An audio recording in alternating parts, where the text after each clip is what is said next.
प्रभु, शुद्ध मुझे कर दे प्रभु, पवित्र मुझे बना दे प्रभु, शुद्ध मुझे कर दे प्रभु, ताकि तेरे जैसा दिखूं, ताकि तेरे जैसा दिखूं।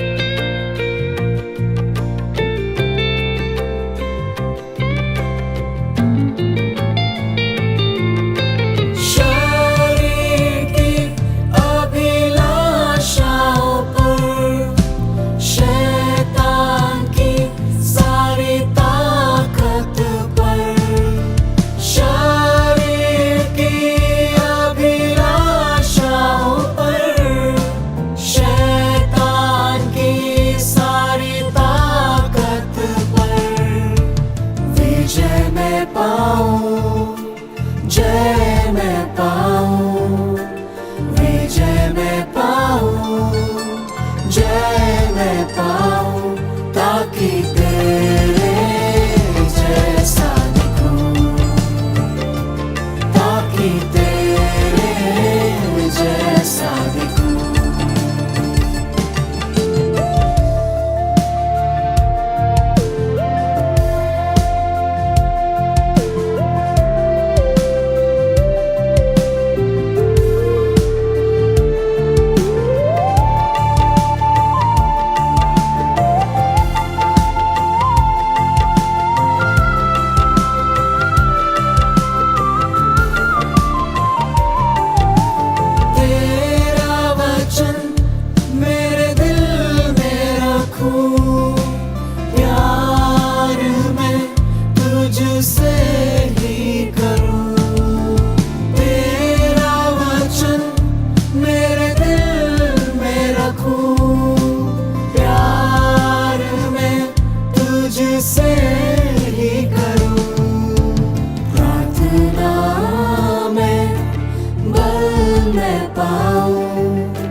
पवित्र आत्मा में बढ़ूं, संगति में तेरी पवित्र आत्मा में बढ़ूं, ताकि तेरे जैसा दिखूं, ताकि तेरे जैसा दिखूं, ताकि तेरे जैसा दिखूं।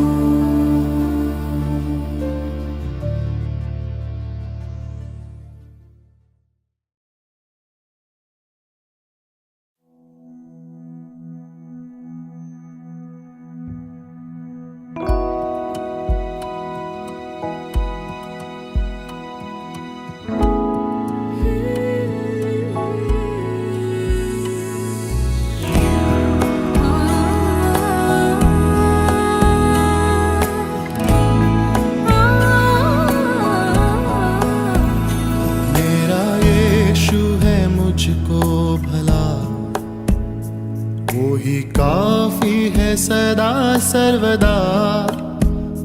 मेरा यीशु है मुझको भला, वो ही काफी है सदा सर्वदा।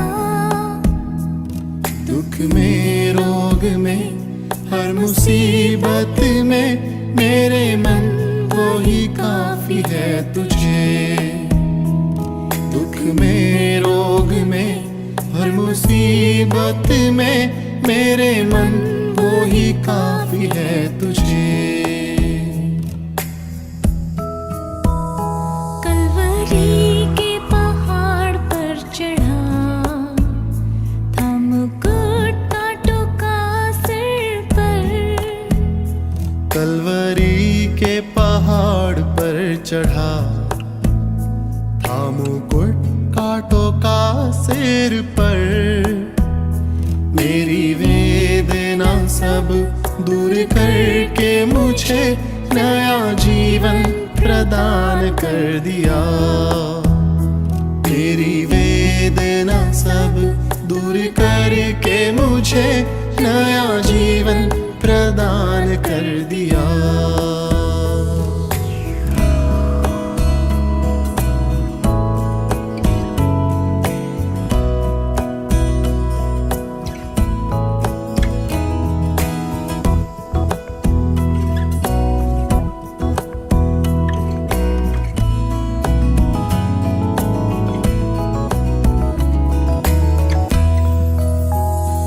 वो ही आदि वो ही अंत है, दिव्य प्रेम का वही स्रोत है।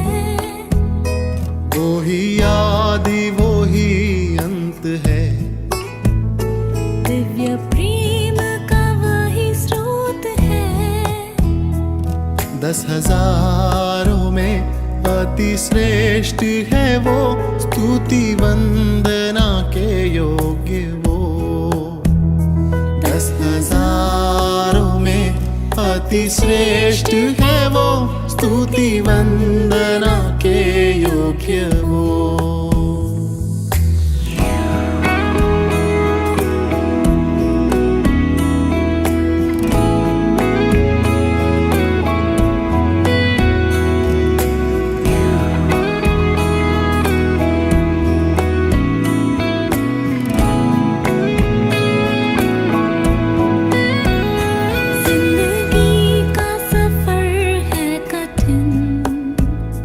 आते हैं अवरोध पल छिन्न।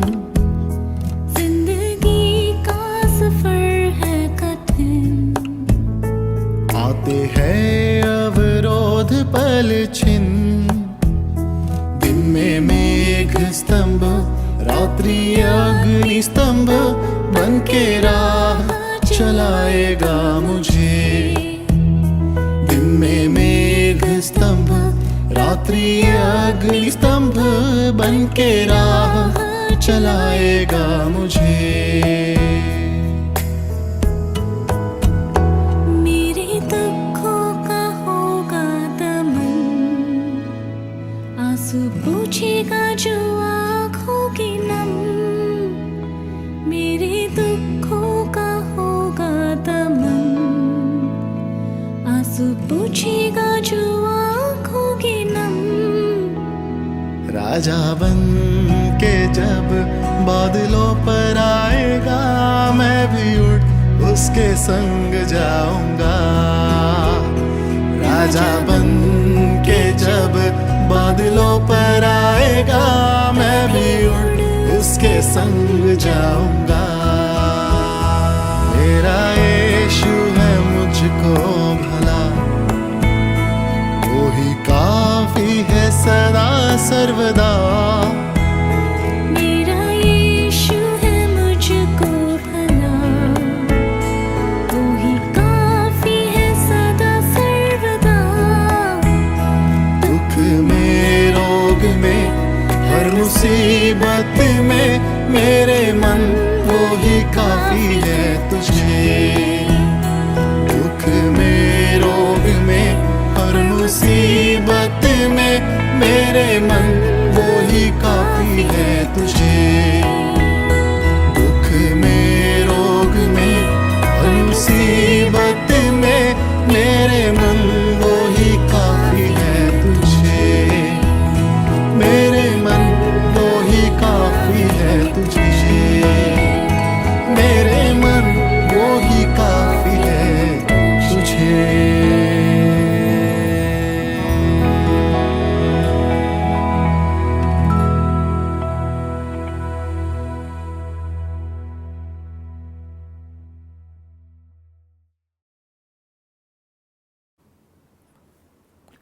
ખ્રિસ્તમાં વાલા મિત્રો, ભાઈ બહેનો, પ્રભુ ઈસુ ખ્રિસ્તના નામમાં આપ સર્વને પ્રેમી સલામ પાઠવું છું. ગુજરાત ડાયોસિસની જે સાંજની બાઇબલ અભ્યાસની વ્યવસ્થા છે એમાં અત્યારે આપણે સાથે મળીને પ્રભુના પવિત્ર વચનોમાંથી અભ્યાસ કરવા માંગીએ છીએ. ત્યારે આ સમયે સર્વપ્રથમ તો ઈશ્વર પિતાનો ખાસ રીતે આભાર માનું છું કે આ તક મને આપવામાં આવી છે. સાથે સાથે માનનીય બિશપ સાહેબનો આભાર માનું છું કે એમના તરફથી પણ આ સમય પસંદ કરીને મને આપવામાં આવ્યો છે. આવો મિત્રો, આપણે શાસ્ત્ર અભ્યાસમાં આગળ વધીએ તે પહેલાં પ્રાર્થનામાં જોડાય, પ્રાર્થના કરીએ. સ્વર્ગમાંના જીવન તમારા કૃપાળુ પ્રભુ, તમારો પુષ્કળ આભાર માનીએ છીએ, સ્તુતિ કરીશ પિતા. ફરીને એકવાર અમારા જીવનોની અંદર એક નવા દિવસની ભેટ આપી અને અત્યારે સંધ્યા સમયે પ્રભુ અમે તમારી પાસે નમ્યા જ છીએ એટલા માટે કે પ્રભુ તમારા પવિત્ર વચનોમાંથી અમે અભ્યાસ કરી શકીએ. પ્રભુ તમારા વચનો જેમને શીખવવા માગે છે, સમજાવવા માગે છે, તે સમજીએ અને અમારા જીવનો પિતા એ પ્રમાણે જીવી શકીએ. ત્યારે પ્રભુ આ સમયને માટે અમે તમારો પુષ્કળ આભાર માનતા અમારી જાતોને તમારા પાયાસનની આગળ મૂકીએ છીએ. પ્રભુ તમે એમ સર્વના હૃદય મનનો કબજો લો અને પ્રભુ આજનું જે વચન છે એ સમજવાના માટે આમ સર્વને તમારી કૃપા આપો. અમારી પ્રાર્થના પ્રભુ ઈસુના નામમાં સાંભળો, સ્વીકાર કરો બાપ, આમેન. મિત્રો, આજનો જે શાસ્ત્ર પાઠ છે યોએલ પ્રબોધકનું પુસ્તક અને એનો 2જો અધ્યાય અને 12મું અને 13મું વચન. યોએલ એનો 2જો અધ્યાય અને 12 અને 13 વચન. અને ત્યાં આગળ વચન આપણને આ પ્રમાણે કહેશે કે તો પણ યહોવા કહેશે કે અત્યારે તમે તમારા ખરા અંતઃકરણથી તથા ઉપવાસ, રુદન અને વિલાપ સહિત મારી પાસે પાછા આવો.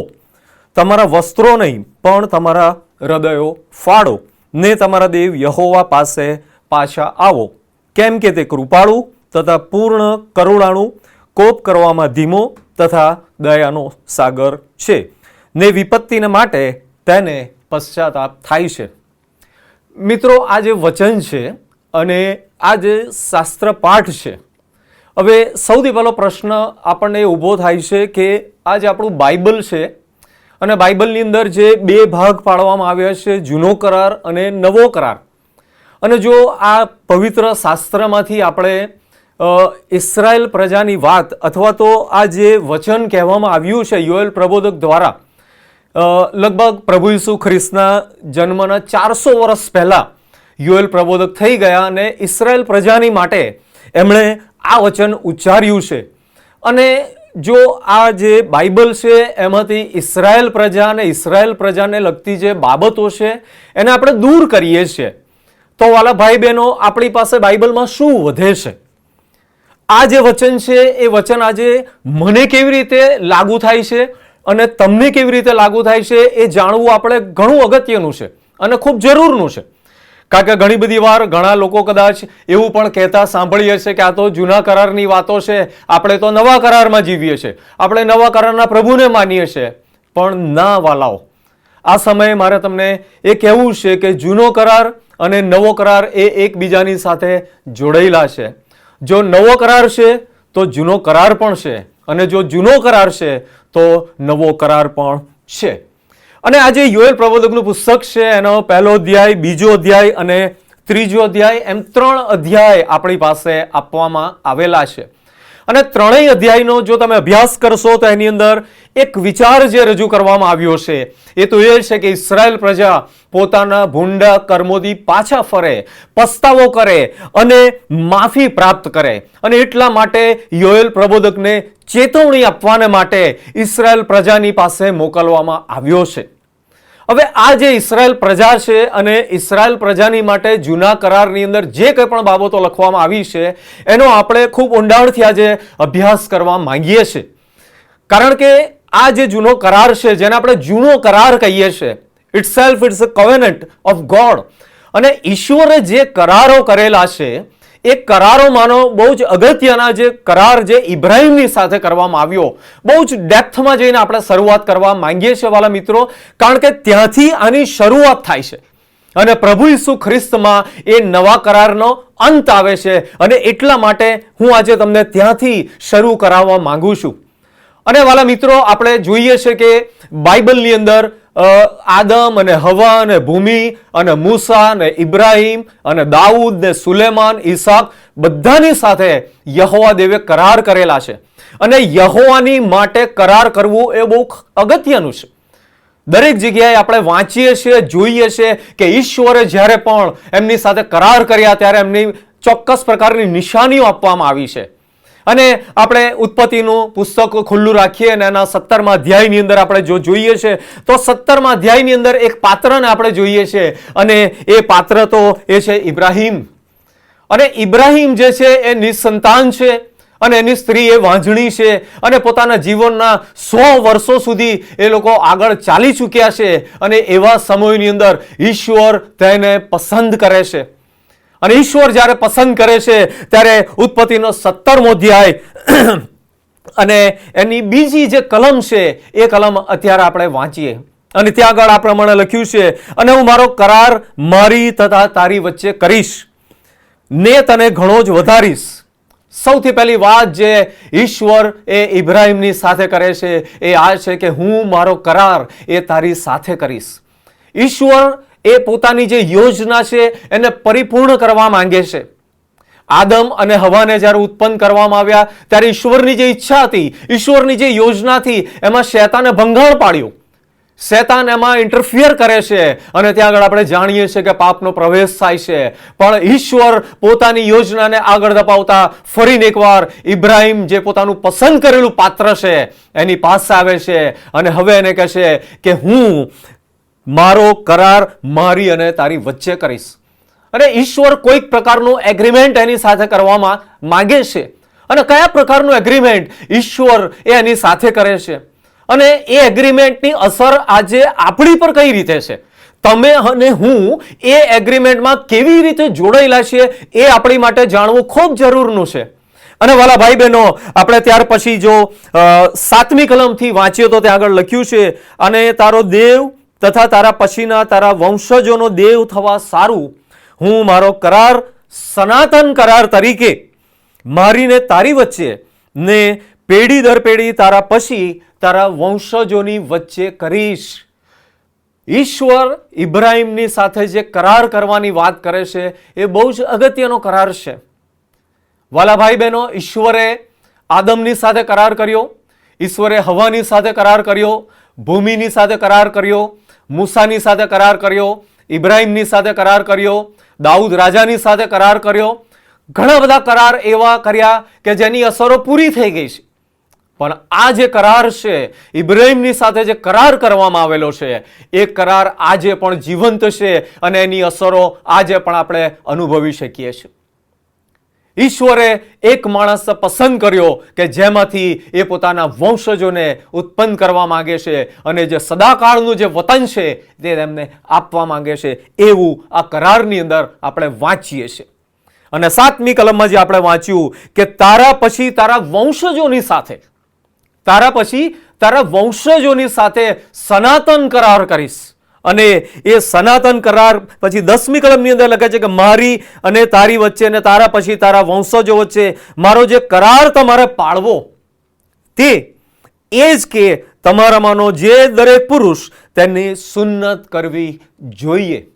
ઈશ્વરે જ્યારે નૂહના સમયની વાત આપણે જાણીએ છીએ કે નૂહના સમયમાં જ્યારે અવિરત વરસાદ પડ્યો અને પૃથ્વીનો નાશ થયો અને ત્યાર પછી ઈશ્વરે એની સાથે કરાર કર્યો અને કરારના ચિહ્ન તરીકે મેઘધનુષ્યને મૂક્યું કે આજ પછી હવે પછી કદી હું પાણીથી પૃથ્વીનો નાશ કરીશ નહીં. અને એ બાબતનું એગ્રીમેન્ટ એ નૂહની સાથે કરવામાં આવે છે અને એની નિશાની તરીકે એ મેઘધનુષ્યને આકાશમાં મૂકે છે.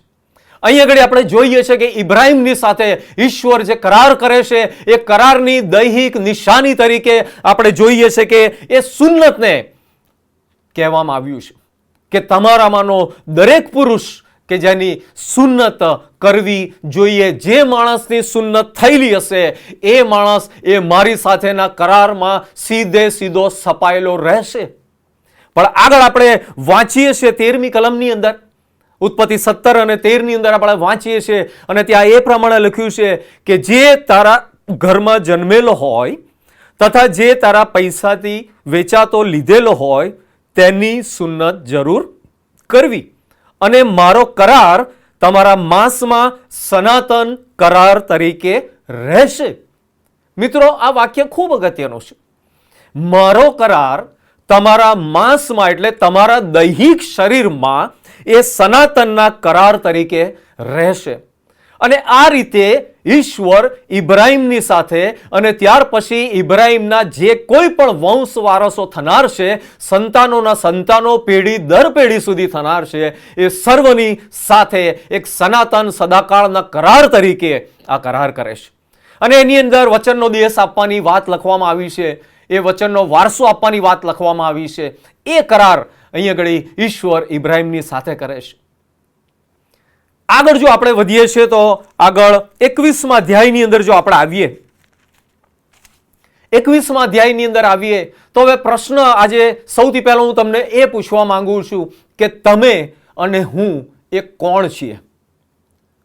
તમે અને હું કોણ છીએ? શું આપણે ઇબ્રાહીમના સંતાન છીએ? શું આપણે ઇબ્રાહીમના વંશ વારસદારો ગણાઈ શકીએ ખરા? તો એની માટે 21મા અધ્યાયમાંથી કેટલીક બાબતો અત્યારે તમારી આગળ રજૂ કરવા માંગુ છું. અને 21મા અધ્યાયની અંદર 8મી કલમમાં લખ્યું છે કે તે બાળક મોટો થયો અને તેને ધાવણ મુકાવ્યું અને ઈસાકે દૂધ છોડ્યું. તે દાડે ઇબ્રાહીમે મોટી મિજબાની કરી. એ પુરાતન જે પ્રાચીન સમયો હતા એની અંદર કેટલી ટ્રેડિશન હતી, કેટલા રીત રિવાજો હતા. અને એ રીત રિવાજોમાંથી એક રિવાજ એવો હતો કે જ્યારે પણ એ ધાવણ મૂકે છે દીકરો, ત્યારે મોટી મિજબાની કરવામાં આવતી હશે. અને ઇબ્રાહીમ પણ એ પ્રમાણે જ્યારે પોતાનો દીકરો ઈસાક એણે દૂધ છોડ્યું ત્યારે એણે મોટી મિજબાની કરી. ઘણા બધા લોકો ત્યાં આગળ છે, ઘણા બધા મહેમાનો ત્યાં આગળ છે, કુટુંબ પરિવાર અને એના ઘરમાં જન્મેલા અને પરદેશીને જે ગુલામો અને બધા જ ત્યાં આગળ હશે. અને ત્યાં આગળ એક બહુ જ અગત્યની ઘટના બને છે વાલો. અને ત્યાં આગળ આપણે જોઈએ છે કે 9મી કલમમાં લખ્યું છે કે હાગાર મિસ્રીને પેટે ઇબ્રાહીમને જે દીકરો થયો હતો તેને સારાએ ચેષ્ટા કરતા દીઠો. બહુ ધ્યાનથી સમજજો અને બહુ ધ્યાનથી સાંભળજો કે ઇબ્રાહીમના 2 દીકરાની વાત છે અહીંયા. એક જે દીકરો છે એ હાગારના પેટે જન્મેલો છે અને બીજો જે દીકરો છે એ એની સ્ત્રી સારાના પેટે જન્મેલો છે. અને આ જે ઇસ્માઇલ છે એ ઇસ્માઇલ કોઈક રીતે ઈસાકને કોઈ ચેષ્ટા કરે છે અને એ વખતે સારાનું ધ્યાન ત્યાં આગળ જાય છે. અને સારા જ્યારે એ ઈસાકને જુએ છે, ઇસ્માઇલને જુએ છે, ત્યારે શું થાય છે? ત્યારે 10મી કલમમાં એ શું કહે છે? ત્યાં આગળ લખ્યું છે, તેથી તેણે ઇબ્રાહીમને કહ્યું કે આ દાસી તથા તેના દીકરાને કાઢી મૂક. આ દાસી તથા તેના દીકરાને કાઢી મૂક. કેમ? કારણ કે કેમ કે એ દાસીનો દીકરો મારા દીકરા ઈસાકની જોડે વારસ થશે નહીં. વાલા મિત્રો, 17મા અધ્યાયમાં આપણે વાંચીએ છીએ કે ઈશ્વરે ઇબ્રાહીમને એ કરાર કરે છે કે તારા વંશ પરામપર પેઢી દર પેઢી હું મારો કરાર કરું છું. તો આ તો ઇબ્રાહીમનો પોતાનો દીકરો છે. પણ અહીં ઘડી આપણે વાંચીએ છીએ, બાઇબલ કહે છે કે સારાએ જ્યારે એમ કહ્યું કે દીકરાને કાઢી મૂક, એ દાસીને કાઢી મૂક, ત્યાર પછી આગળ શું કહે છે કે પણ એ વાત ઇબ્રાહીમની દ્રષ્ટિમાં પોતાના દીકરાને લીધે બહુ માઠી લાગી. ઇબ્રાહીમને આ વાત બહુ યોગ્ય નથી લાગતી, કારણ કે ગમે તેમ તોય ઇસ્માઇલ એ એનું પોતાનું લોહી છે, ઇસ્માઇલ એ પોતાનો દીકરો છે. અને એટલા માટે એ કદાચ સારાની વાતને બહુ મહત્વ આપતા નથી. પણ આપણે બહુ જ અગત્યની વાત ત્યાં આગળ લખેલી જોઈ શકીએ છીએ. અને ત્યાં આગળ સારા અને ઇબ્રાહીમની જે વાતચીત ચાલે છે એની અંદર એક ત્રીજી બહુ જ મહત્વની વ્યક્તિ પોતાનું સ્ટેટમેન્ટ આપે છે. અને 12મી કલમમાં આપણે વાંચીએ છીએ ને ત્યાં આગળ લખ્યું છે, અને દેવે ઇબ્રાહીમને કહ્યું, દેવે ઇબ્રાહીમને કહ્યું. આ એ જ દેવ છે કે જેણે ઇબ્રાહીમની સાથે કરાર કર્યો છે કે તારા વંશ પરંપરા હું મારો કરાર સનાતન કરાર તરીકે તારી સાથે સ્થાપન કરું છું. એ જ ઈશ્વર અને એ જ દેવ ઇબ્રાહીમની પાસે આવીને એને કહે છે કે શું કહે છે? 12મી કલમ, તારા દીકરા તથા તારી દાસીને લીધે તારે માઠું લગાડવું નહીં. જે સર્વ સારાએ તને કહ્યું છે તેમાં તેનું સાંભળ, કેમ કે ઈસાકથી તારું સંતાન ગણાશે. કોનાથી સંતાન ગણાશે? ઈસાકથી તારું સંતાન ગણાશે, ઇસ્માઇલથી તારું સંતાન ગણાશે નહીં. એનો અર્થ એમ થાય છે વાલાઓ કે ઈશ્વરે જે સનાતન કરાર ઇબ્રાહીમની સાથે કરેલો છે એ કરારની અંદર ફક્ત ને ફક્ત ઇબ્રાહીમ અને ઈસાકના વારસદારો જ એના સીધી લીટીના વારસદાર અને કરારના ભાગીદાર છે. તો પ્રશ્ન હવે અહીં આગળ ઊભો થાય છે વાલા ભાઈ બહેનો કે તમે અને હું એ કોણ છીએ? જૂના કરારની અંદર ઘણા બધા કરારની વાત લખવામાં આવી છે. મેં તમને કહ્યું એ પ્રમાણે નવો કરાર પ્રભુ ઈસુ ખ્રિસ્તમાં કરવામાં આવ્યો. તો આ કરારની જરૂરિયાત કેમ છે અને કરાર કોની સાથે, કેવી રીતે અને શા માટે ઈશ્વરે કર્યો છે? ઈશ્વરની ઈચ્છા હતી કે ઇબ્રાહીમ અને એના સંતાનો એ સદાકાળનું જે વતન છે એ પ્રાપ્ત કરે. આજે આપણે જગતની અંદર જોઈએ છે છેલ્લા ઓક્ટોબરની 7મી તારીખથી જે કંઈ પણ ઇઝરાયલ અને એની આજુબાજુના જે દેશો છે, જે પરિસ્થિતિ છે, જે યુદ્ધનો માહોલ છે, આજે પણ તમે જુઓ કે ત્યાં આગળ એ લડાઈઓ ચાલી રહી છે. શેની માટેની લડાઈ છે? જો બાઇબલનો તમે અભ્યાસ કરતા હો તો જે વચનનો દેશ ઈશ્વરે ઇબ્રાહીમ અને એના સંતાનોને આપવાનો કીધો છે એ વચનનો દેશ એમનો 20% હિસ્સો આજે કદાચ ઇઝરાયલની પાસે છે. ઘણો બધો ભાગ એવો છે કે જે હજુ પણ એ વચનના દેશ તરીકે ઈશ્વરની પસંદ કરેલી એ ઇસરાયેલી પ્રજા જે છે એમની પાસે નથી વાલાઓ. અને આ જે ઇસરાયેલ પ્રજા છે એ ઇસરાયેલ પ્રજાની ઉત્પત્તિ, એમનું સર્જન અને ત્યાર પછી એમના જે લાંગણો છે, એમની જે મુસાફરીઓ છે, એમની જે વેઠ છે, એમની જે ગુલામી છે, એમની જે દુર્દશા છે, એ બધું જ ક્રમશઃ આપણે બાઇબલની અંદર વાંચીએ છીએ. અને મિસરની અંદરથી જ્યારે ગુલામગીરીમાંથી બહાર નીકળ્યા ત્યારે એમને કહેવામાં આવ્યું કે વચનના દેશની અંદર તમારે જવાનું છે. એ વચનનો દેશ જે આપવાનો કરાર દેવે ઈશ્વરે ઇબ્રાહીમની સાથે કરેલો, એના સંતાનોની સાથે કરેલો, એ વચનના દેશ ભણી તેઓને લઈ જવાને માટે મૂસાને તૈયાર કર્યો. અને મૂસા એ લોકોને ત્યાંથી મિસરની ગુલામગીરીમાંથી લઈને એ વચનના દેશ તરફ આગળ લઈ જાય છે. વાલા ભાઈ બહેનો, ઈશ્વરે જે કરાર કર્યા એ કરારને જો એક રીતે જોવા જઈએ તો શું એ કરારના ભાગીદાર તમે અને હું કોઈક રીતે છીએ? શું એ સીધી લીટીના વારસદારોની અંદર શું તમે અને હું આવી શકીએ ખરા? કારણ કે ઇબ્રાહીમના પોતાના બાયોલોજિકલ દીકરાને માટે જો ઈશ્વરે ના પાડી છે કે એનાથી તારું સંતાન નહીં ગણાય, તો તમે અને હું કોઈ પણ રીતે એ બાયોલોજિકલ ઓર્ડરમાં આવતા નથી. તો એનો અર્થ એવો થયો કે આ વચન અને આ પવિત્ર શાસ્ત્રના વચનો, એ કરાર જે છે એ તમને ને મને કોઈ રીતે લાગુ પડતા નથી. પણ ના વાલાઓ, ઈશ્વરે એની માટે એક અલગ વ્યવસ્થા કરીશ. કારણ કે જૂના કરારની અંદરના જે વિવિધ કરારો વિશે આપણે વાંચીએ છીએ એ ચોક્કસ એ ઇસરાયેલ પ્રજાની સાથે છે, ઇસરાયેલ પ્રજાની માટે છે. પણ જ્યારે આપણી વાત આવે છે, તમારી ને મારી વાત આવે છે, જગતના એ બિન યહૂદી લોકોની વાત આવે છે, ત્યારે ત્યાં આગળ પણ ઈશ્વરે એક કરાર કરેલો છે. અને આ જે યોએલ પ્રબોધકનું પુસ્તક છે, એ પુસ્તકના જો 3 અધ્યાયો તમે વાંચો તો તમને સમજાશે. કદાચ પહેલી કલમથી જ લખેલું છે કે હે વૃદ્ધ પુરુષો આ સાંભળો, દેશના રહેવાસીઓ તમે કાન દો. અને પછી 8મી કલમથી લઈને જે 12મી કલમ સુધી છે એમાં જે અધોગતિની વાત છે, એમાં જે મુશ્કેલીઓની વાત છે, એ ઇસરાયેલ પ્રજાને પડેલા જે દુઃખોની વાત છે એનું કંઈક વર્ગીકરણ કરવામાં આવ્યું છે. અને વાલાઓ, ઇસરાયેલ પ્રજાએ જે કંઈ પણ પ્રાપ્ત કર્યું એ સઘળું તેમણે ગુમાવ્યું. વચનનો દેશ મળ્યો, દૂધ મધની રેલછેલવાળી એ જગ્યા મળી, એ ભૂમિ મળી, એ પવિત્ર સ્થાન મળ્યું. પણ આખરે પોતાના એ પાપી સ્વભાવને કારણે એ લોકોને વારંવાર મુશ્કેલીઓમાં મુકાવવું પડ્યું. યહોવાનો હાથ વારંવાર તેમની વિરુદ્ધમાં ઊંચો થયો અને પ્રભુએ એમને, ઈશ્વરે તેમને ફરીથી ગુલામીમાં નાખ્યા. અને વિવિધ રીતે આપણે વાંચીએ છીએ કે એમનો જે ઇતિહાસ છે એ એટલો સીધો, સાદો ને સરળ નથી. કારણ કે ઇઝરાયલ પ્રજા જેનો ઉલ્લેખ બાઇબલની અંદર કરવામાં આવ્યો છે, એ ઇઝરાયલ પ્રજા એ બંડખોર છે. બાઇબલ કહે છે એ પ્રમાણે વચનને ભૂલી જનાર પ્રજા છે, પોતાના દેવને ભૂલી જનાર પ્રજા છે, પોતાના ઈશ્વરે કરેલા એ કાર્યોને ભૂલી જનાર પ્રજા છે. અને એટલા માટે ઈશ્વર વારંવાર એમની સાથે ઇન્ટરેક્ટ કરે છે.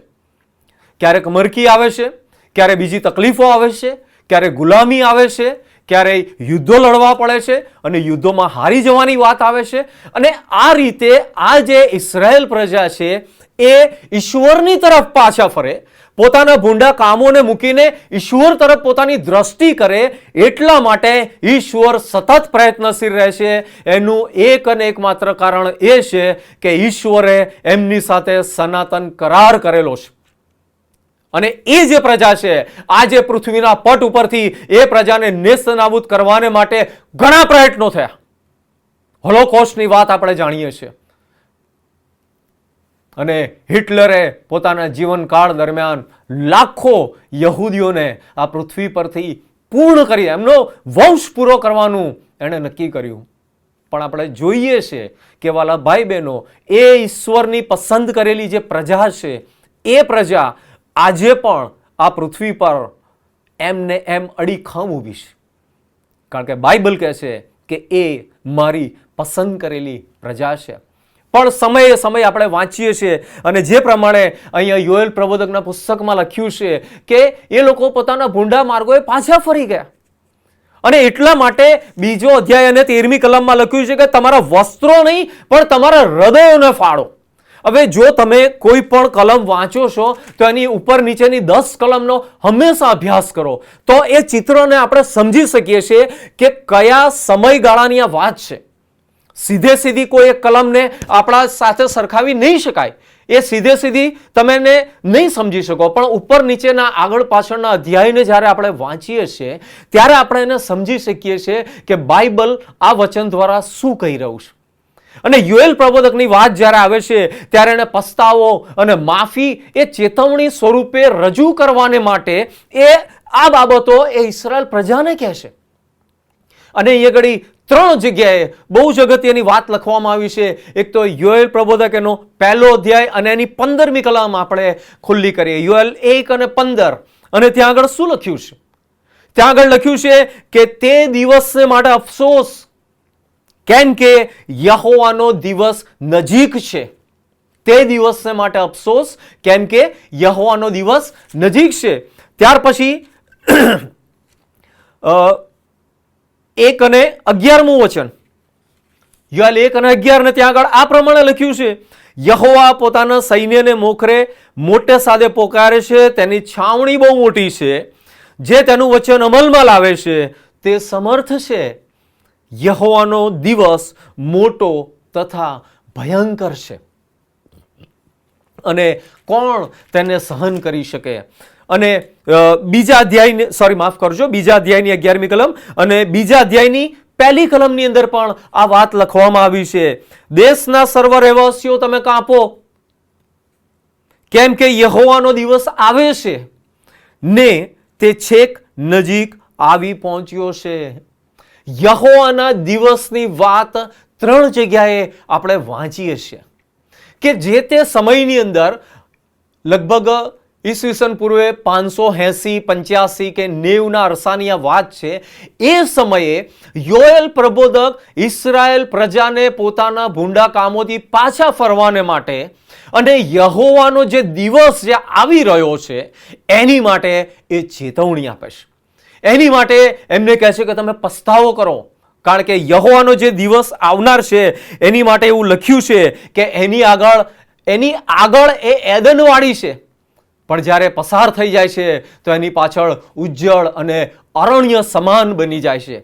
આવો દિવસ, અને એની માટે લોકો તૈયાર થાય, એની માટે લોકો પશ્ચાતાપ કરે, એની માટે લોકો પોતાના પાપોથી પાછા ફરે અને પાપોની કબૂલાત કરીને માફી માંગે.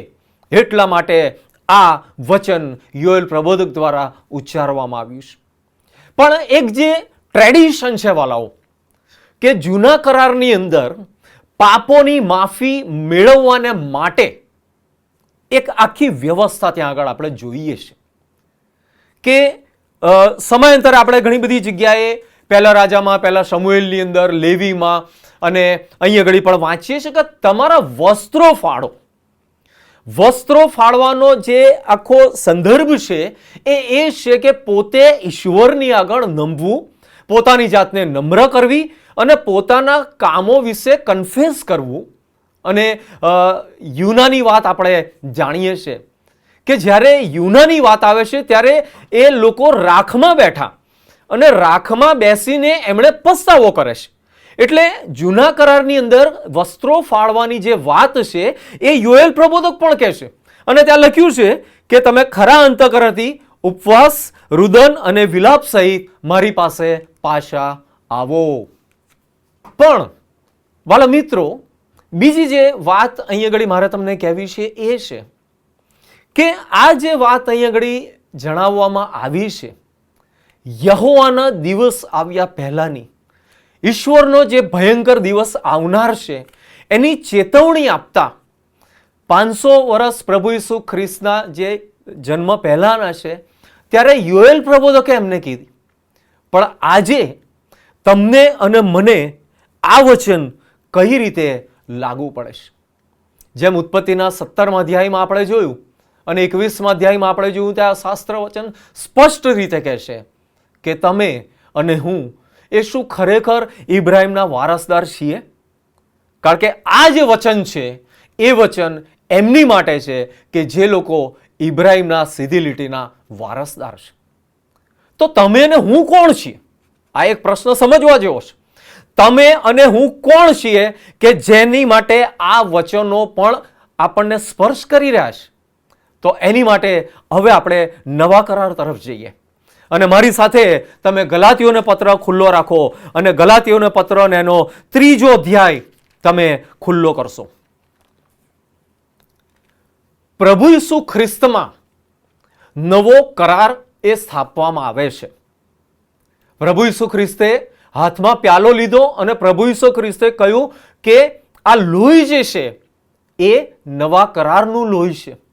પણ ઈશ્વરે નવો કરાર જે સ્થાપનાર હતા એની વાત ઓલરેડી જૂના કરારમાં કીધેલી છે. અને યર્મિયા પ્રબોધકનું પુસ્તક તમે ખુલ્લું કરો. યર્મિયા પ્રબોધકનું પુસ્તક અને એનો 31મો અધ્યાય જો આપણે ખુલ્લો કરીએ, યર્મિયા પ્રબોધકનું પુસ્તક એનો 31મો અધ્યાય તમે ખુલ્લો કરશો અને એના 31મા વચનમાં એ વાત લખવામાં આવી છે. અને ત્યાં આગળ આ પ્રમાણે લખ્યું છે કે યહોવા કહે છે કે જુઓ એવો સમય આવે છે કે જે સમયે હું ઇસ્રાયેલના વંશજોની સાથે તથા યહૂદાના વંશજોની સાથે નવો કરાર કરીશ. નવો કરાર ઈશ્વર કરનાર છે. કોની સાથે? તો ત્યાં આગળ લખ્યું છે કે ઇસ્રાયેલના વંશજોની સાથે તથા યહૂદાના વંશજોની સાથે. બે ભાગ અહીં આગળ બતાવવામાં આવ્યા છે વાલાઓ. કારણ કે 2 કુળ જુદા પડ્યા અને 10 કુળ જુદા પડ્યા અને એ ઇસ્રાયેલ જે પસંદ કરેલી પ્રજાતિ એ 2 વિભાગોમાં વહેંચાઈ ગઈ. અને અહીંયા ઘડી એ બંને બાબતો લખવામાં આવી છે કે ઇસ્રાયેલનું કુળ અને યહૂદાનું કુળ. અને તે કહે છે કે હું યહૂદાના વંશજોની સાથે નવો કરાર કરીશ. નવો કરાર કરવાની જે વ્યવસ્થા અને યોજના છે એ ઓલરેડી ઈશ્વરે જૂના કરારની અંદર યર્મિયા પ્રબોધક દ્વારા એ જણાવી છે. યોએલ પ્રબોધક જે છે એ લોકોને ચેતવણી આપે છે પસ્તાવો કરવાને માટે, માફી પ્રાપ્ત કરવાને માટે. પણ હવે જે હું તમને જણાવું છું ગલાતીઓના પત્રની અંદર 3જા અધ્યાયમાં જે વાત લખી છે કે તમે અને હું કોણ છીએ. હું અને તમે સીધી લીટીના કોઈ પણ બાયોલોજિકલ ઓર્ડરમાં એ ઇબ્રાહિમના વંશાવળીમાં આવતા નથી. પણ છતાં પણ આ જે પવિત્ર શાસ્ત્ર છે, આ પવિત્ર શાસ્ત્રના જે આશીર્વાદો છે, આ પવિત્ર શાસ્ત્રમાં કરવામાં આવેલા જે કરાર છે એ તમને અને મને સીધા સ્પર્શે છે. અને એની જે નોંધ છે એ 6ઠ્ઠી કલમથી આપણે વાંચીએ. ગલાતીઓનો પત્ર એનો 3જો અધ્યાય અને એની 6ઠ્ઠી કલમમાં આ પ્રમાણે લખ્યું છે કે ઇબ્રાહિમે દેવ પર વિશ્વાસ કર્યો. પાઉલ અહીંયા ઘડી એ જ ઇબ્રાહિમની બાબતને ટાંકે છે અને કહે છે કે ઇબ્રાહિમે દેવ પર વિશ્વાસ કર્યો અને એ વિશ્વાસ તેને લેખે ન્યાય પણ તરીકે ગણાયો. માટે તમારે એમ જાણવું કે જેઓ વિશ્વાસ કરનારા છે તેઓ ઇબ્રાહિમના દીકરા છે. હાલેલુયા. જેઓ વિશ્વાસ કરનારા છે તેઓ જ ઇબ્રાહિમના દીકરા છે. જૂના કરારમાં આપણે શું વાંચીએ છીએ કે ઇસ્માઇલ પણ એનો દીકરો નથી. પણ અહીંયા ઘડી નવા કરારની અંદર એટલે કે પ્રભુ ઈસુ ખ્રિસ્તના રક્તમાં જેઓ વિશ્વાસ કરનારા છે એ સર્વની માટે જૂના કરારના બધા જ આશીર્વાદો એ સીધા એ લોકોને અસર કરે છે. અને ત્યાર પછી આગળ લખ્યું છે, વળી દેવ વિશ્વાસથી વિદેશીઓને ન્યાયી ઠરાવશે. બહુ અગત્યની કલમ છે.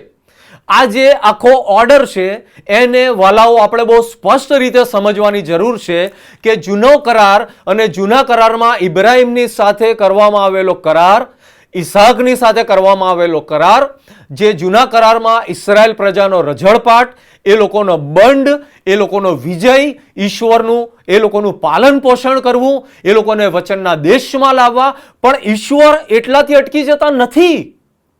ઈશ્વર ઈચ્છે છે કે કોઈનો નાશ ન થાય પણ સગળા એ અનંત જીવન પ્રાપ્ત કરે. અને એ બાબત એ ગલાતી 3 અને 6 ની અંદર તમારી ને મારી માટે લખવામાં આવી છે.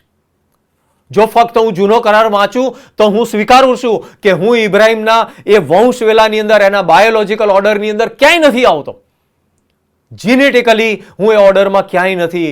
પણ બાઇબલ કહે છે ગલાતી 3 અને 6 અને 7 પ્રમાણે કે જો હું નવા કરાર એટલે કે પ્રભુ ઈસુ ખ્રિસ્ત પર વિશ્વાસ કરું છું, ફક્ત વિશ્વાસ કરવાથી, તો હું ઇબ્રાહિમનો દીકરો છું. અને જો હું ઇબ્રાહિમનો દીકરો છું તો જૂના કરારમાં આપવામાં આવેલા એકે એક આશીર્વાદો, જૂના કરારમાં ઇબ્રાહિમની સાથે કરવામાં આવેલે સનાતન કરાર, એની અંદર હું જોડાઉં છું, એની સાથે હું બંધાઉં છું, કારણ કે હું નવા કરારની અંદર જોડાયેલો છું. પ્રભુ ઈસુ ખ્રિસ્તમાં વાલાઓ, પ્રભુ ઈસુ ખ્રિસ્તમાં તમને અને મને એ પ્રિવિલેજ મળે છે કે આપણે એ જૂના કરારના તમામ કરારો અને એ આશીર્વાદો પ્રાપ્ત કરવાને માટે શક્ય બને છે. અને એટલા માટે અહીંયા લખ્યું છે કે તમારે એમ જાણવું કે જેઓ વિશ્વાસ કરનારા છે તેઓ ઇબ્રાહિમના દીકરાઓ છે. કેમ એવું લખ્યું કે ઇબ્રાહિમના દીકરા છે? કારણ કે જે સનાતન કરાર કર્યો છે ઈશ્વરે એ ઇબ્રાહિમની સાથે કર્યો છે. અને એ સનાતન કરારના ભાગરૂપે તમે અને હું એમાં મેળવાઈએ છીએ એ વાત અહીંયા આગળ લખવામાં આવી છે. હવે સમજાય છે, ઇટ ક્લિયર થાય છે કે તમે અને હું કોણ છીએ.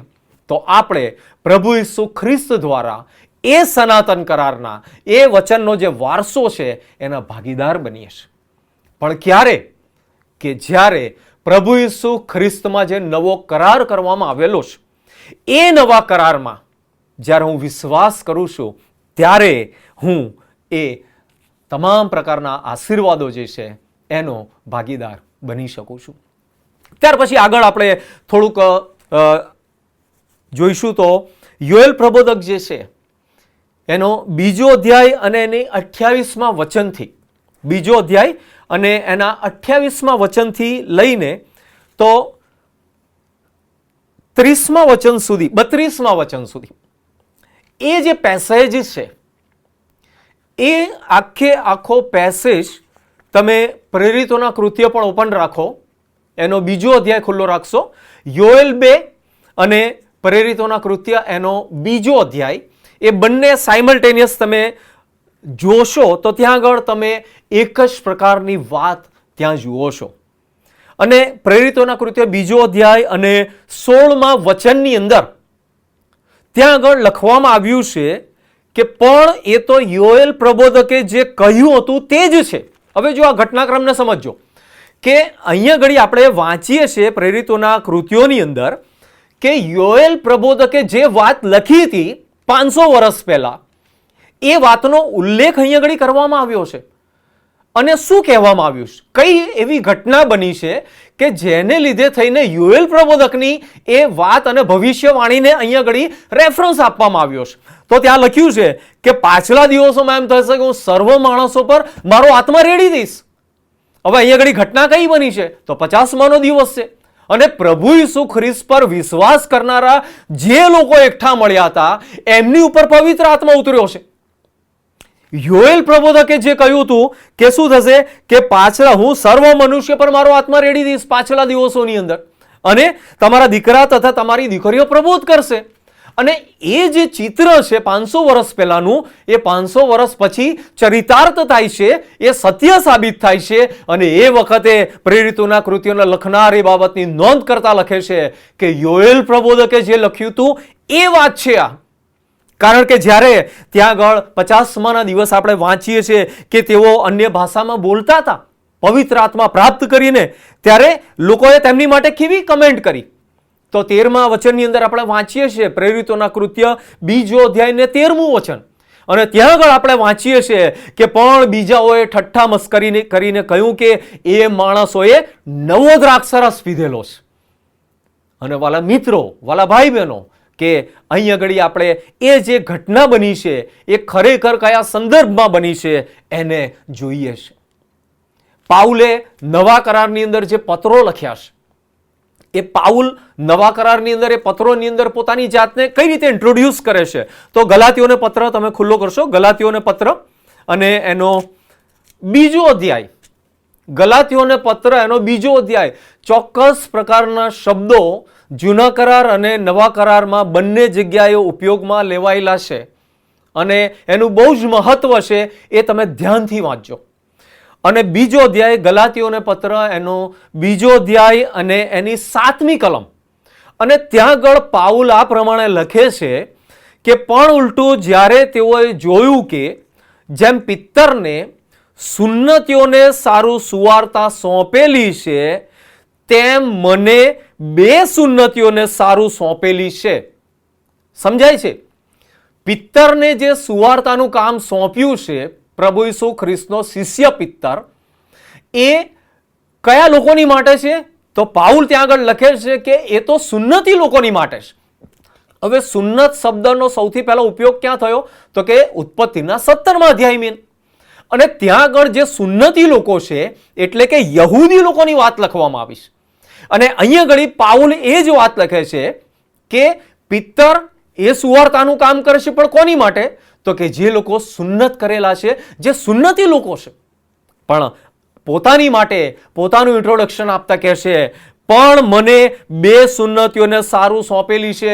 એટલે કે હું જે સુવાર્તા આપું છું, મને ઈશ્વરે પસંદ કર્યો છે એ વિશ્વના તમામ લોકોની માટે, કે જેઓ ઇબ્રાહિમના એ વંશવેલાની અંદર સીધી લીટીમાં આવતા નથી, એ સર્વની માટે છે.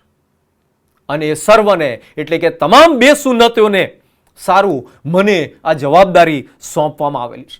કેમ કે જેણે સુન્નતીઓનો પ્રેરિત થવા સારું પિત્તરને શક્તિમાન કર્યો, તેણે વિદેશીઓનો પ્રેરિત થવા સારું મને શક્તિમાન કર્યો છે.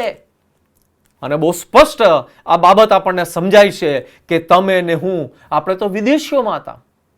પાઉલે કહ્યું છે ને કે તમે તો કલમ રૂપે મેળવાયા છો. તમે અને હું એ કલમ રૂપે મેળવાયા છે. કોની સાથે? ઈશ્વરની પસંદ કરેલી એ ઇઝરાયલ પ્રજાના આશીર્વાદોની સાથે. બાકી સીધી લીટીમાં તમે ને ક્યાંય આશીર્વાદો પ્રાપ્ત કરી શકતા નથી. પણ પ્રભુ ઈસુ ખ્રિસ્તે જ્યારે પ્યાલો ઊંચો કરીને કહ્યો કે મારા રક્તમાં હું નવો કરાર કરું છું, અને એ નવા કરારની અંદર આપણે બધા જ હવે આ તમામ આશીર્વાદોના હકદાર અને ભાગીદાર બની શકીએ છીએ. એ અનંત જીવનના વારસાના ભાગીદાર બની શકીએ છીએ. અને આ જાણવું અને આ સમજવું એ આપણી માટે ખૂબ જ અગત્યનું છે. અને ત્યાર પછી જો આગળ યોએલ પ્રબોધકમાં જોઈએ તો છેલ્લે એક બાબત લખવામાં આવી છે વાલા ભાઈ બહેનો, કે 2 અધ્યાય અને એની 32મી કલમનો પાછળનો ભાગ. તે સમયે એમ થશે કે જે કોઈ યહોવાને નામે વિનંતી કરશે તે તારણ પામશે. કેમ કે જેમ યહોવાએ કહ્યું છે તેમ સિયોન પર્વત પર તથા યરૂશલેમમાં કેટલાક બચી જશે, ને બાકી રહેલાઓમાંથી જેમને યહોવા બોલાવે છે તેઓ બચશે. હવે આ બાબત કોની માટે લખવામાં આવી છે? કારણ કે પહેલો અધ્યાય, બીજો અધ્યાય અને ત્રીજો અધ્યાય, ત્રણેય અધ્યાયની અંદર તમે કદાચ વાંચો ત્રીજા અધ્યાયની 14મી કલમમાં કે લોકોના ટોળે ટોળા ન્યાય ચુકાદાની ખીણમાં લોકોના ટોળા, અને ન્યાય ચુકાદાની ખીણમાં યહોવાનો દિવસ પાસે છે, સૂર્ય અને ચંદ્ર અંધરાય છે અને તારાઓનો પ્રકાશ ઝાંખો પડ્યો છે. જે અંત સમયની જે વાત છે એ સંદર્ભમાં ચેતવણીના સૂર સ્વરૂપે યોએલ પ્રબોધક આ 3 અધ્યાય લખે છે. અને અહીં આપણે વાંચીએ છીએ કે જે કોઈ યહોવાને નામે વિનંતી કરશે એ તારણ પામશે. અને જો તમે પ્રેરિતોના કૃત્યનો બીજો અધ્યાય ખુલ્લો રાખશો અને એ બીજા અધ્યાયની જે પાછળની કલમો છે એની અંદર પણ આ જ વાત લખી છે, 21મી કલમ, કે તે સમય એમ થશે કે જે કોઈ પ્રભુને નામે પ્રાર્થના કરશે તે તારણ પામશે. તમારી ને મારી માટે તારણ પામવા માટે ફક્ત વસ્ત્ર પાળવા એ જરૂરી નથી. એક ટ્રેડિશન છે, વસ્ત્ર પાળવા એ જૂના સમયની કરવામાં આવતી એક પરંપરા, એક રીત રસમ. પણ અહીંયા આગળ આપણને કહેવામાં આવ્યું છે કે અંત સમયે જે કોઈ પ્રભુને નામે પ્રાર્થના કરશે તે તારણ પામશે. વરાઓ, આપણે ભટકી ગયા છે. આપણે પણ એ ઇસ્રાયેલ પ્રજાની જેમ આપણે પણ બંડખોર બની ગયા છે. ઘણા બધા આશીર્વાદો ઈશ્વરે આપણને આપ્યા છે. આપણા જીવનો ભૌતિક સાધનોથી સમૃદ્ધ છે આજે. પણ છતાં પણ આજે આપણે એમની જેમ આપણા માર્ગોમાંથી ભટકી ગયા છે. યહોવાનો દિવસ, પ્રભુનો દિવસ, એની વાત યોએલ પ્રબોધક લખીને આ લોકોને ચેતવણી આપે છે કે તમે પાછા ફરો, કારણ કે યહોવાનો દિવસ નજદીક છે. શું વાલાઓ, તમે જાણો છો કે બાઇબલ અનુસાર હવે પછી કઈ ઘટના આકાર લેવાની છે? જો તમે બાઇબલનો અભ્યાસ કરો છો તો કદાચ તમને ખ્યાલ હશે કે 1 થેસલોનિકા 4 અને 13 પ્રમાણે પ્રભુ આવશે હવે લેવાને માટે. તમારે અને મારે હવે તૈયાર રહેવાની જરૂર છે. વાદળામાં, ગગનમાં તણાઈ જઈશું આપણે. કારણ કે યોએલ પ્રબોધક બીજો અધ્યાય ને 32મી કલમમાં જે લખ્યું છે કે જે કોઈ યહોવાને વિનંતી કરશે તે તારણ પામશે, કેમ કે જેમ યહોવાએ કહ્યું છે તેમ સિયોન પર્વત પર તથા યરૂશલેમમાં કેટલાક બચી જશે. તો આનો અર્થ શું થયો? બધા નહીં બચે? શું બધાનો બચાવ નહીં થાય? આગળ લખે છે, ને બાકી રહેલાઓમાંથી જેમને યહોવા બોલાવે છે તેઓ બચશે. આ થોડોક વિષય અલગ પડે છે કે પાછલા દિવસોની અંદર અને પ્રકટીકરણનો જ્યારે અભ્યાસ થાય ત્યારે આપણે બાબતને વધુ ચોક્કસ રીતે સમજી શકીશું. પણ આજે યોએલ પ્રબોધકે જે ચેતવણીના સૂરે ઇસ્રાયેલ પ્રજાની આગળ એ બાબતોની રજૂઆત કરી, એ જ રીતે પ્રેરિતોના કૃત્યની અંદર પણ પાઉલ એ જ બાબતને લખે છે કે હું 2 સુન્નતીઓને સુવાર્તા આપનાર છું. અને એ લખે છે કે નવો જે કરાર કરવામાં આવ્યો છે એ નવા કરારમાં જે આશીર્વાદો છે, નવા કરારમાં જે અનંત જીવનની વાત લખવામાં આવી છે એ પ્રાપ્ત કરવાને માટે વાલાઓ આજે આપણે આપણા હૃદયોને ખુલ્લા કરવા પડશે. આપણા હૃદયોને ફાડવા પડશે. આપણા હૃદયો પર એ જામી પડેલી ધૂળને ખંખેરવી પડશે. અને ત્યારે એ નવા કરારના આપણે ભાગીદાર બની શકીશું. કારણ કે પ્રભુ ઈસુ ખ્રિસ્ત વગર તમે અને હું કોઈ પણ રીતે એ આશીર્વાદોને પ્રાપ્ત કરી શકતા નથી. કોઈ પણ રીતે એ આશીર્વાદોને આપણે પ્રાપ્ત કરી શકતા નથી. અને ગલાતીઓને પત્ર 3 અધ્યાય અને એના 27મા કલમની અંદર એ પાઉલ પ્રેરિત શું લખે છે? ગલાતી 3 અને 27માં પાઉલ એ પ્રમાણે લખે છે, કેમ કે તમારામાંના જેટલા ખ્રિસ્તમાં બાપ્તિસ્મા પામ્યા તેટલાએ ખ્રિસ્તને પહેરી લીધો છે. માટે હવે યહૂદી કે ગ્રીક કોઈ નથી. શા માટે પાઉલને આ શબ્દો અહીંયા આગળ લખવા પડ્યા છે કે યહૂદી કોઈ નથી ને ગ્રીક કોઈ નથી? કારણ કે એ સમયની અંદર વાલા ભાઈ બહેનો, યહૂદીઓ અને ગ્રીક અને અન્ય જે વિદેશીઓ હતા જેઓ મંડળીઓમાં ઉમેરાતા જતા હતા, એમની વચ્ચે એક ખાઈ હતી. અને યહૂદી લોકો એ ઉચ્ચ સ્થાને રહેતા અને જે બીજા લોકો છે તેઓ નીચા ગણતા તેમને. અને એટલા માટે એ સમાનતાને પુનઃસ્થાપિત કરવાને માટે પાઉલ અહીંયા આગળ લખે છે કે જેટલાએ ખ્રિસ્તમાં બાપ્તિસ્મા પામ્યા તેટલાએ ખ્રિસ્તને પહેરી લીધો. માટે હવે યહૂદી કે ગ્રીક કોઈ નથી, દાસ કે સ્વતંત્ર કોઈ નથી, પુરુષ કે સ્ત્રી કોઈ નથી, કેમ કે તમે બધા ખ્રિસ્તમાં એક છો. તમે ને હું અથવા આજના સમયના યહૂદીઓ બધા જ જો પ્રભુ ઈસુ ખ્રિસ્તની છત્રમાં છીએ તો આપણે બધા એક છીએ. અને આ જે વચનના જે આશીર્વાદો છે એના સીધી લીટીના વારસદાર છે અને એના સીધી લીટીના ભાગીદાર છે. પણ એ ત્યારે જ શક્ય બને છે કે જ્યારે જેમ યોએલ પ્રબોધકે કહ્યું કે તમારા હૃદયને ફાડો, રુદન કરો, પોકાર કરો, તમારા ભૂંડા કામોથી પાછા ફરો. અને ઈશ્વરે તમારા જીવનની અંદર જે કંઈ પણ કર્યું છે, જે કંઈ પણ મોકલ્યું છે, જે કંઈ પણ આપ્યું છે, તમારી પ્રાર્થનાઓના પ્રત્યુત્તર રૂપે જે કંઈ પણ તમે પામ્યા છો એ બધાનો વિચાર કરો, એ બધાને યાદ કરો કે ઈશ્વરે અમારી માટે આટલી આટલી બાબતો કરી છે. અને ઈશ્વર એ પોતાનું વચન જે છે એ આજે આપણા હૃદય પર લખવા માંગે છે. યર્મિયા પ્રબોધક અને એનો 31મો અધ્યાય આપણે ખુલ્લો કરીએ કે જ્યાં આગળ નવા કરારની વાત લખવામાં આવી છે. યર્મિયા પ્રબોધક અને એનો 31મો અધ્યાય, અને ત્યાં આગળ જે નવા કરારની વાત લખવામાં આવી છે ત્યાં શું લખ્યું છે કે યહૂદાના વંશજોની સાથે નવો કરાર કરીશ, જે સમયે મેં તેઓના પૂર્વજોને મિસર દેશમાંથી કાઢી લાવવાને સારું તેઓનો હાથ પકડ્યો, તે સમયે મેં તેઓની સાથે જે કરાર કર્યો હતો તેના જેવો તે કરાર નહીં થાય. હું તેઓનો ધણી થયા છતાં તે મારો કરાર તેઓએ તોડ્યો, એવું યહોવા કહે છે. ઈશ્વરે તો કરાર કર્યો હતો, પણ એ પસંદ કરેલી જે પ્રજા હતી એમણે ઈશ્વરની સાથેનો એ કરાર તોડ્યો છે. પણ આગળ શું કહે છે 33મા વચનમાં?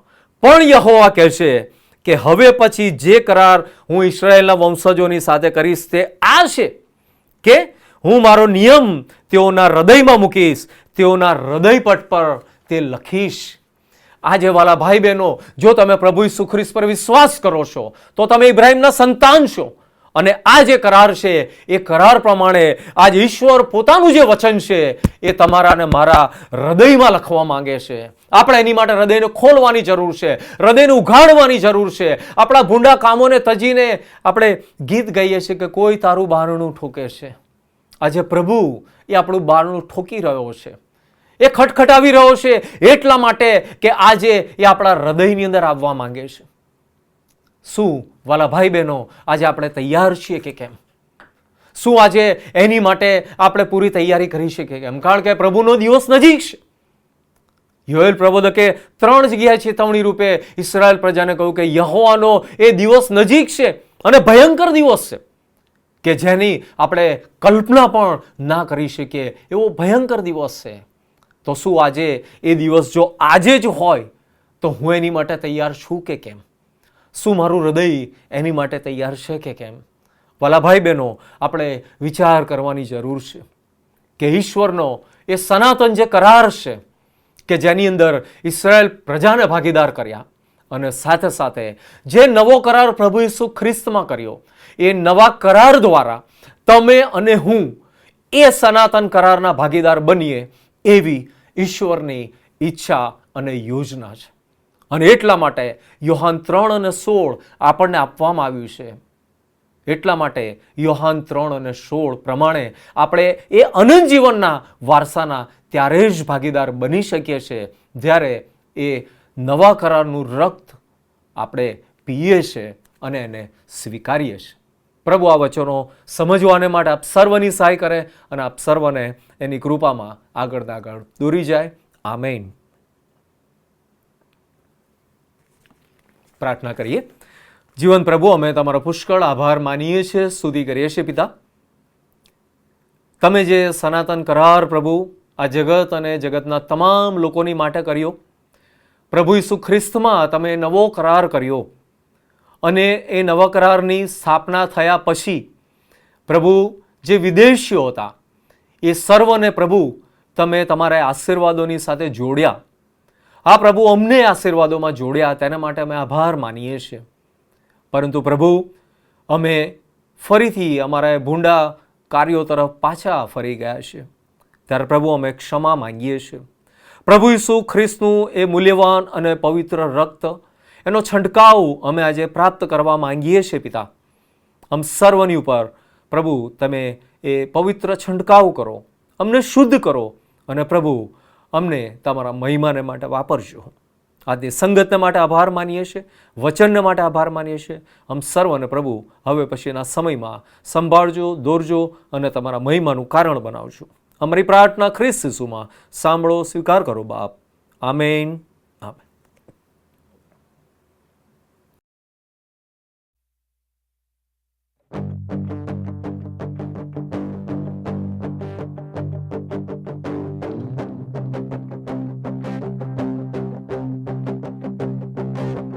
मैं गाऊं हालेलुया मेरे शत्रुओं के सामने. मैं गाऊं हालेलुया शंका की शोर से परे. मैं गाऊं हालेलुया, ये गीत मेरा हथियार है. मैं गाऊं हालेलुया, स्वर मेरे लिए लड़े. मैं गाऊंगा तूफान के बीच में ऊंचा और ऊंचा मेरी स्तुति की ललकार. राख के ढेर से आशा उभरे, मृत्यु तू हारे, मेरा राजा जीवित है.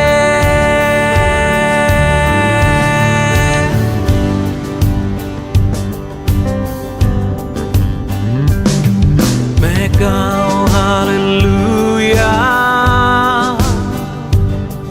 मेरे हर एक कण कण से. मैं गाऊं हालेलुया अंधेरा सारा दूर हटे. मैं गाऊं हालेलुया रहस्यों के बीच में. मैं गाऊं हालेलुया डर तेरा मुझ पे जोर नहीं. मैं गाऊंगा तूफान के बीच में ऊंचा और ऊंचा मेरी स्तुति की ललकार. राख के ढेर से आशा उभरे, मृत्यु तू हारे, मेरा राजा जीवित है. मैं गाऊंगा तूफान के बीच में ऊंचा और ऊंचा मेरी स्तुति की ललकार. राख के ढेर से आशा उभरे, मृत्यु तू हारे, मेरा राजा जीवित है.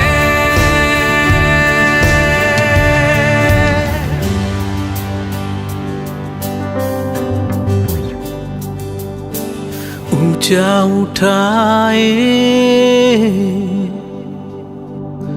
जय गीत गाए.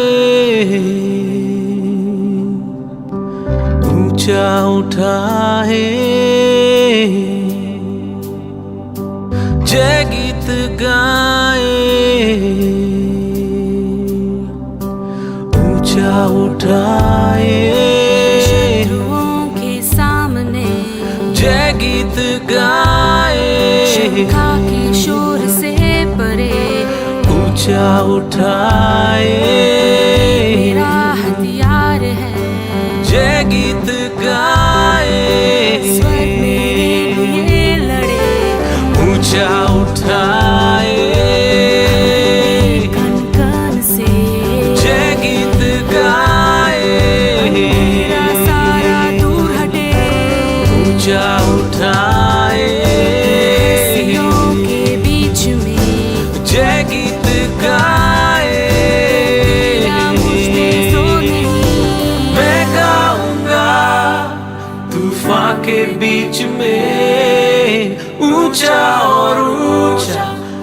स्तुति की ललकार राख के ढेर से आशा उभरे, मृत्यु तू हारे, मेरा राजा जीवित है। मैं गाऊंगा तूफान के बीच में, ऊंचा और ऊंचा मेरी स्तुति की ललकार राख के ढेर से आशा उभरे, मृत्यु तू हारे, मेरा राजा जीवित है। Death could not hold you, the whale tore before you, you silenced the boast of sin and grave. The heavens are roaring with praise of your glory, for you are raised to life again. You have no rival, you have no equal, now and forever, God, you reign. Yours is the kingdom, yours is the glory, yours is the name above all names.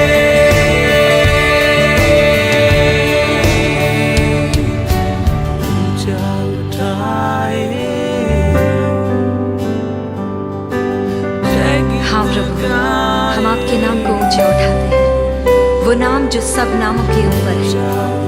आपने मृत्यु पर जयवंत होकर उसके डंक को हमेशा के लिए तोड़ दिया। प्रभु, स्वर्ग के नीचे और पृथ्वी के ऊपर केवल एक ही नाम दिया गया है, जिस नाम से मुर्दे जी उठते हैं, सूखी हड्डियों में जान भर जाती है, राख की जैसी अवस्था में भी अपरंपार आशा को भरता है। प्रभु, अपने शत्रुओं के सामने, हमारी परिस्थितियों के बीच में, हर शक और सवालों के ऊपर हम आपके नाम को ऊंचा उठाएंगे, क्योंकि सारी स्वर्गीय सेना हमारे लिए लड़ती है और हम जानते हैं कि जो हमारे अंदर है वो उससे बढ़कर है जो इस संसार में है, क्योंकि इन सब बातों में उसके द्वारा जिसने हमसे प्रेम किया हम जयवंत से बढ़कर हैं। यीशु मसीह के नाम से आमीन।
बस एक तू खुदा,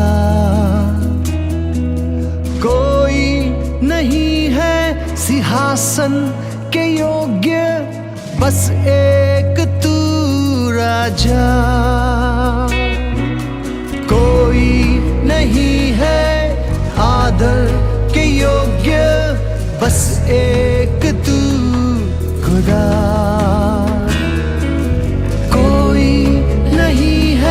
सिंहासन के योग्य, बस एक तू राजा। सारा आदर सारी महिमा तुझको मिले यीशु। सारा आदर सारी महिमा